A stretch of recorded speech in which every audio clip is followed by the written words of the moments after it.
팬데믹 후에 캘리포니아 주민들이 이곳 캘리포니아주를 떠난다라는 뉴스를 여러 번 전해드렸습니다만은 새로 발표된 조사에 따르면은 그렇게 생각만큼 많은 사람들이 떠난 것은 아닌 것으로 또 나타나고 있네요.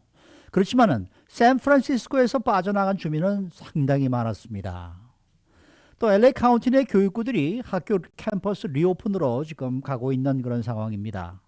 또 미국인들의 절반은 팬데믹 기간에 깎인 임금을 회복하지 못한 것으로 조사가 됐는데요. 자, 박경규 기자. 네, 안녕하십니까. 우리가 생각했던 것보다 그렇게 많은 주민들이 캘리포니아주로 빠져나간 건 아니다라는 얘기네요. 네, 이 캘리포니아주 정책연구소에서 발표한 보고서에 따르면 그렇습니다. 네. 팬데믹 후 캘리포니아 주민들이 타주로 많이 빠져나갔다는 뉴스가 나왔었고 그렇죠. 실제로 주변에서 그렇게 떠난 경우도 종종 볼 수 있었는데요. 음. 보고서에 따르면 캘리포니아주에선 원래 이탈이 몇 년 전부터 계속 그렇죠. 이어져 왔고요. 네. 작년 한 해도 그런 추세가 계속됐을 뿐이란 분석이었습니다. 언제부터 얼마나 빠져나간 거예요? 2015년으로 거슬러 올라갑니다. 아하. 2015년부터 캘리포니아주에서 이탈 인구가 늘어났습니다. 네. 16%에서 18% 정도. 어허. 근데 2020년 작년에도 캘리포니아주를 빠져나간 인구는 이 정도 수준이었다는 평가입니다. 네. 증가하긴 했지만 이전 추세를 크게 벗어날 정도로 그렇게 눈에 띄는 증가는 없었다고 보고서는 지적했습니다. 다시 말해 작년 유난히 캘리포니아주를 많이 떠난 현상은 발생하지 않았다라는 뜻이 되겠고요.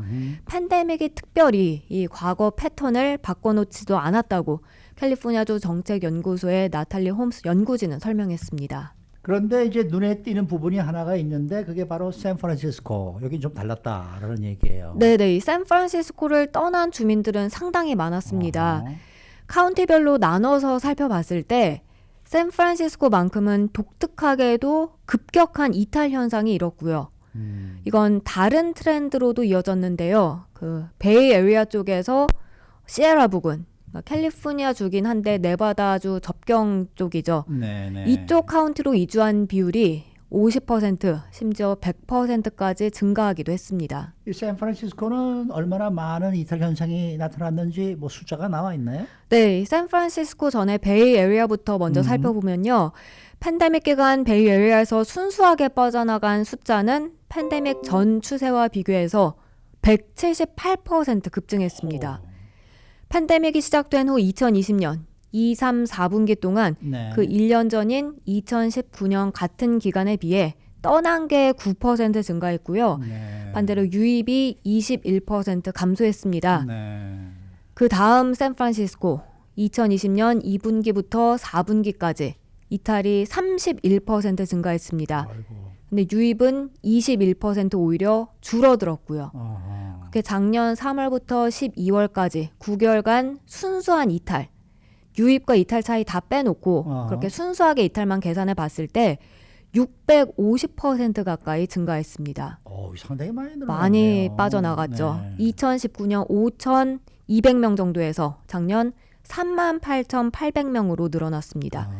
그렇게 캘리포니아주 다른 어떤 카운티보다도 이 샌프란시스코 카운티의 인구 이탈이 가장 큰 퍼센테이지로 증가했는데요. 네. 캘리포니아주 정책연구소의 이반 와이 사무국장은 도심 지역에서 이런 추세가 어느 정도 나타나긴 했지만 어허. 샌프란시스코가 가장 심했다고 설명했습니다. 네. 이렇게 샌프란시스코가 유독 심하게 인구 이탈이 일어난 이유가 무엇일까요?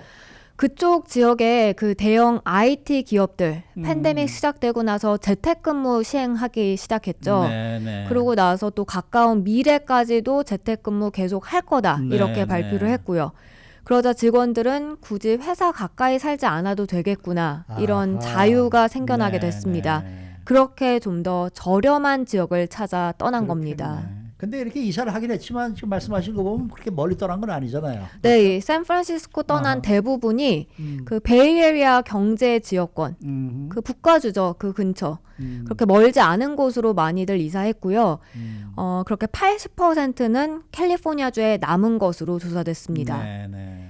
이런 추세 또한 팬데믹 전을 유지했다는 분석이 나왔습니다. 근데 한 가지 눈길이 가는 건 샌프란시스코를 떠난 주민들에게 가장 인기 있는 지역인 이 베이에리아 그리고 또 남가주 도심 지역 네. 이렇게 있었는데 근데 베이에리아 같은 경우엔 앞서서도 잠깐 언급했듯이 시에라 네바다 그 산맥 쪽으로 많이 이주한 겁니다. 네, 네. 특히 작년 4분기에 이런 추세가 두드러졌는데요. 아하.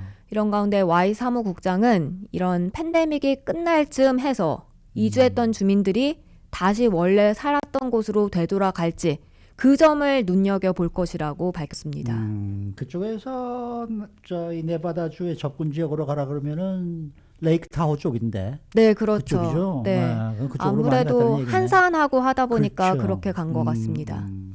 자, LA 통합교육부는 다음 달 중순까지 초등학교 캠퍼스를 리오픈하지 않을 전망인데 LA 카운티 내 다른 교육구들은 리오픈 쪽으로 움직이는 그런 분위기를 보이고 있습니다. 네, 그렇습니다. 이 LA 카운티에서 사실 LA 통합교육구가 가장 규모가 커서 그렇지 그 외 다른 교육구들도 꽤 됩니다. 네. 패사디나 통합교육구, 네. 사우스 패사디나 통합교육구, 또 롱비치 교육구, 캄튼 교육구, 놀웍 라미라다 교육구 등 많은데요.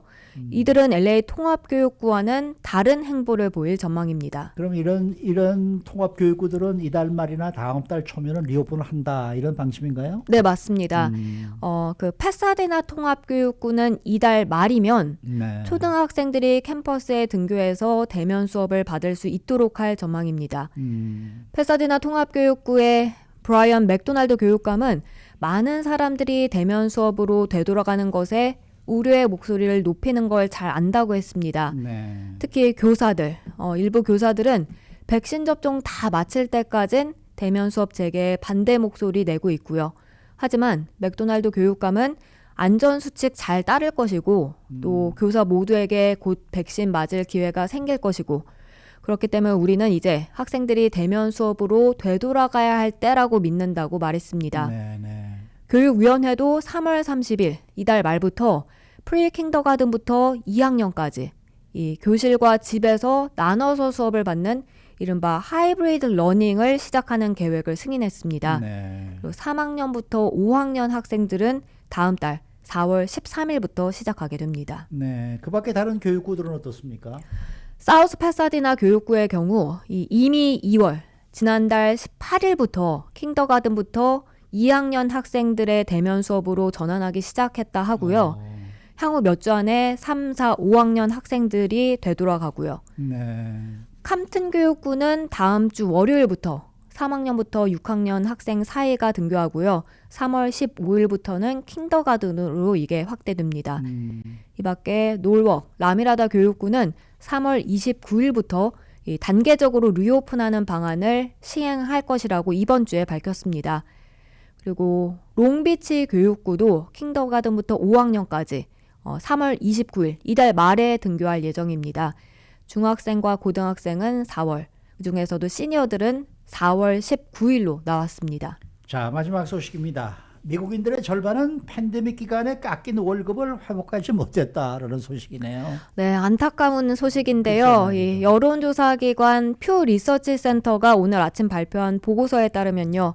팬데믹 여파로 월급이 깎인 미 성인 절반 가까이는 팬데믹 이전에 받던 월급 수준으로 아직도 받지 못하고 있습니다. 지난 1월 말 실시된 여론조사에 따르면 미국인 44%는 지난해 2월부터 그 가정에서 누군가 실직했거나 아니면 임금이 삭감됐다고 밝혔습니다. 그리고 그렇게 지난해 월급이 줄어든 미국인 49%는 여전히 이 팬데믹 이전 수준보다 적은 임금을 받고 있다고 응답했습니다. 34%는 그 전과 거의 비슷한 수준으로 임금 받는다 했고요. 오히려 임금이 인상된 경우도 있긴 했습니다. 16%가 팬데믹 이전보다 더 높은 임금 받고 있다고 전했습니다. 네, 이렇게 임금이 삭감된 뒤에 회복이 안 된 정도는 또 나이에 따라서 차이가 있다면서요. 네, 이 나이 든 근로자들의 경우 임금 회복이 더 어려웠던 것으로 나왔습니다. 50살 이상의 경우 전체 58%가 과반이 팬데믹 이전 수준의 임금으로 못 돌아갔다고 답했습니다. 네. 그리고 46%는 그렇게 실직했거나 임금이 삭감돼서 은퇴를 늦추는 걸 진지하게 고려하는 것으로 나타났습니다. 이렇게 은퇴 늦추는 건 일자리 잃지 않았거나 임금 삭감되지 않은 주민이 답한 비율의 무려 3배나 높은 것이었습니다. 이 밖에 몇 가지 다른 조사 결과도 함께 살펴보면요. 임금이 깎이거나 일자리를 잃어버린 미국인 62%는 팬데믹이 재정적 목표를 성취하는 데 있어서 확실히 어렵게 만들었다고 응답했고요. 네. 임금이 깎이지 않은 주민 응답률은 40%였는데 그보다 훨씬 높았습니다. 네. 잘 들었습니다. 네, 고맙습니다. 박현경 기자였습니다.